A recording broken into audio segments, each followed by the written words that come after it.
It's been a really, really messed up week. Some days torture, some days better. La la la, la la la. Hi! A day in my life as a public student. Good day, sir, and good day, everyone. Oh my god! A day in my life as a public art student.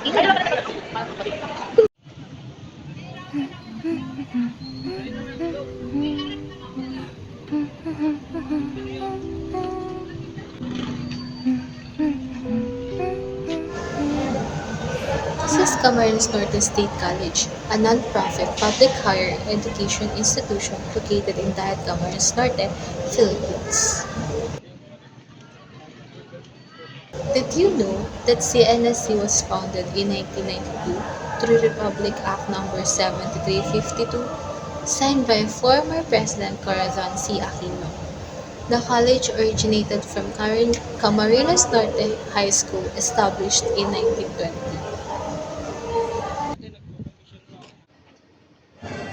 Welcome to the College of Engineering.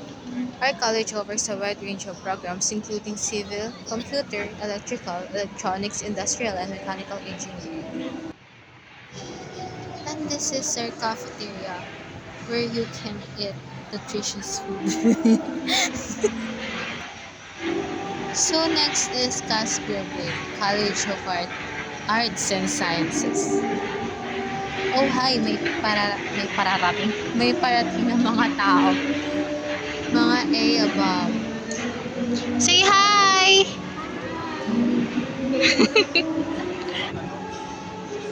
So let's proceed. So this is CAS Building. We offer English, history, and philosophy, and social sciences such as psychology, sociology, and natural sciences, biology, then mathematics and liberal arts.